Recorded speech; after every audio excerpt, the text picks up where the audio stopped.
सकता है। तो ये जमीन, मुसलमानों का जमीन हड़पने का एक प्लॉय के अलावा और कुछ नहीं है। ये साफ सुथरा कहना चाहिए, ये साफ सुथरा बोलना चाहिए। और एक चीज जो है, इन लोग कह रहे हैं कि वक्फ बोर्ड में वो नॉन मुस्लिम्स ले रहे हैं। हम आपको पूछते हैं, हम सेक्युलर कंट्री के हैं, हम सेक्युलर कंट्री के हैं, सेक्युलरिज्म में विश्वास करते हैं, पर इस देश में आप जाइए ना, राम जन्मभूमि बोर्ड में बोलिएगा 2 मुसलमान डालेंगे। नमस्ते, अस्सलाम वालेकुम। आपके बीच आकर मुझे बहुत खुशी हुई।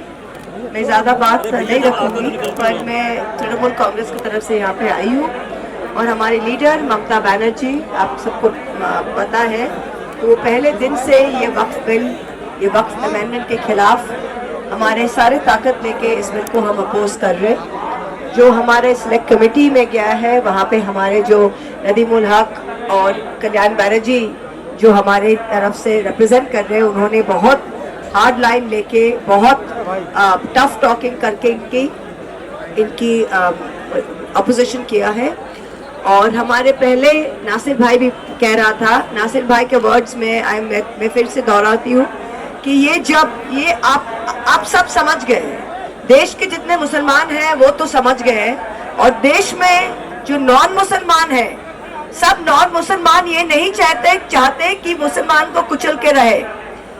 नॉन मुसलमान के ज्यादातर लोग ये चाहते हैं कि हम एक हार्मोनियस सेक्युलर देश में रहे, और उन लोग में भी ये अभी जो सेंस है वो आ गया है कि ये बिल सिर्फ मुस्लिम्स को डिसएनफ्रेंचाइज करने के लिए है। जो वक्फ प्रॉपर्टीज है, ये मुस्लिम्स को उनके कम्युनिटीज के थ्रू में, उनके प्रेयर्स के, उनके मस्जिद्स, उनके एरियाज, उनके halls, Muslims have given for the community, and this is something, this is sacred in law and has to be protected.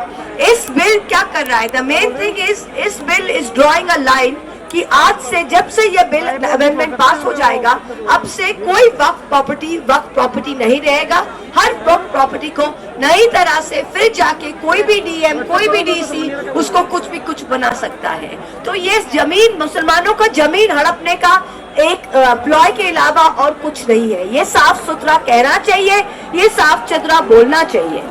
और एक चीज जो है, इन लोग कह रहे हैं कि वक्फ बोर्ड में वो नॉन मुस्लिम्स ले रहे हैं। हम आपको पूछते हैं, हम सेक्युलर कंट्री के हैं, हम सेक्युलर कंट्री के हैं, सेक्युलरिज्म में विश्वास करते हैं, पर इस देश में आप जाइए ना, राम जन्मभूमि बोर्ड में बोलिएगा 2 मुसलमान डालेंगे, डाल सकते हैं। आज हमारा जो हिंदू का, बंगाल में जो हमारा कालीघाट का हिंदू का बोर्ड है, हम डालेंगे मुसलमान उसमें? नहीं डालेंगे। शिरोमणि गुरुद्वारा प्रबंधक कमेटी, SPGC, वहां पे आप बोलिएगा मुसलमान डालने, मुसलमान डाल सकते हैं, आप मानेगा? तो फिर इसमें, इस वक्फ बोर्ड में क्यों नॉन मुस्लिम्स जाएगा? I don't understand this, I don't understand this. Her point में मुसलमान, जो हमारे देश के 200 करोड़ से भी ज्यादा आबादी है, इंडोनेशिया से सबसे ज्यादा मुसलमान इंडोनेशिया के बाद भारत में है, और बातों में ये मुस्लिम्स को डिसएनफ्रेंचाइज करना, मुस्लिम्स को ये फीलिंग देना कि आपका देश नहीं है, पाकिस्तान चले जाओ, बांग्लादेश चले जाओ। क्यों पाकिस्तान जाएंगे भाई? क्यों बांग्लादेश जाएंगे? 5 बार मिट्टी में, यहाँ पे इस मिट्टी में हम रहेंगे, कहीं नहीं जाएंगे, कहीं नहीं जाएंगे।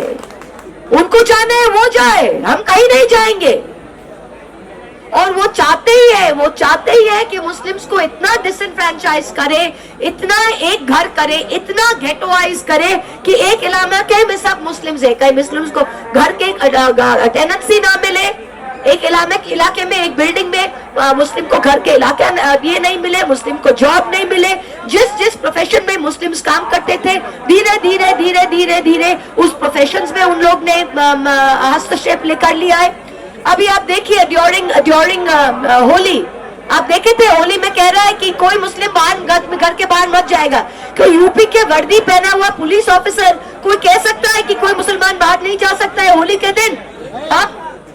आप कोई पूजा के दिन, आप कोई ईद के दिन किसी हिंदू को बोल सकते हैं कि आप बाहर मत जाइए? हो सकता है क्या?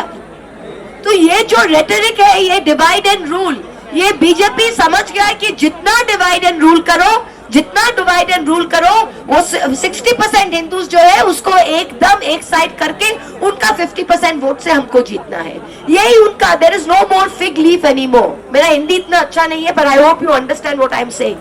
पर अभी कोई आंखों की जो शर्म है वो भी नहीं है। जो चीज 30 साल पहले ये छुप छुप के कमरों में बोलते थे, आजकल माइक लगा के कैंपेन में खुल्लम खुल्ला बोलते हैं, खुल्लम खुल्ला बोलते हैं। और क्या समझते?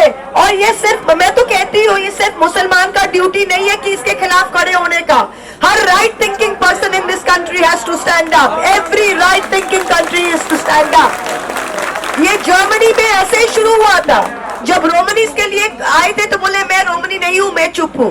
जब पोल्स के लिए आए थे तो मैं पोलिश नहीं हूं, मैं चुप हूं। जब चेक के लिए आए थे तो मैं चेक हूं, तो मैं चुप हूं। कल आपके लिए आएंगे, कल मेरे लिए आएंगे, फिर क्या होगा? फिर क्या होगा? ये तो लोगों को समझना चाहिए ना। This Waqf bill is an extremely dangerous bill.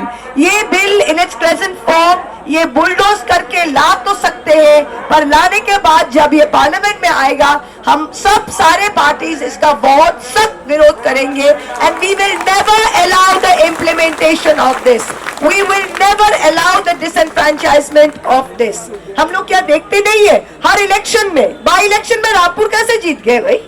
कैसे जीत गए रामपुर? मुसलमानों के घर से बाहर नहीं आने दिया वोट में। सांबल में क्या करते हैं लोग? ये करो वो करो, वोट नहीं करने देते। हमारे जैसे अभी डबल एपिक कार्ड मिल रहा है। कहां पे मिल रहा है डबल एपिक कार्ड? मुर्शिदाबाद में, दिनाजपुर में। नाम किसका मिल रहा है? मोहम्मद खान। नाम किसका मिलता है? मुर्तजा आलम। तो मतलब क्या? इनको डिसएनफ्रेंचाइज करना है। ये सारे बूथ्स को वो नोट करके डिसएनफ्रेंचाइज कर रहा है। This is a very very big Machiavellian program. और ये हर लेवल पे, ये सिर्फ एक ममता दीदी या एक अखिलेश के का संभव नहीं होगा। ये हम सब जब जमीन पे जाके we fight it at every level, that is the when we will understand this. Peaceful means, secular means, we are proud to be host to the, India is proud to be host to the second largest Muslim population in the world after Indonesia. It is our sacred duty and our duty of our constitution to protect the rights and privileges. हम हैं आपके साथ, we are all there with you. ये जो bill है, ये जब भी आएगा ये हम we will try our utmost not to let this pass. Thank you very much. ज़्यादा बोल दिया मैंने. Thank you.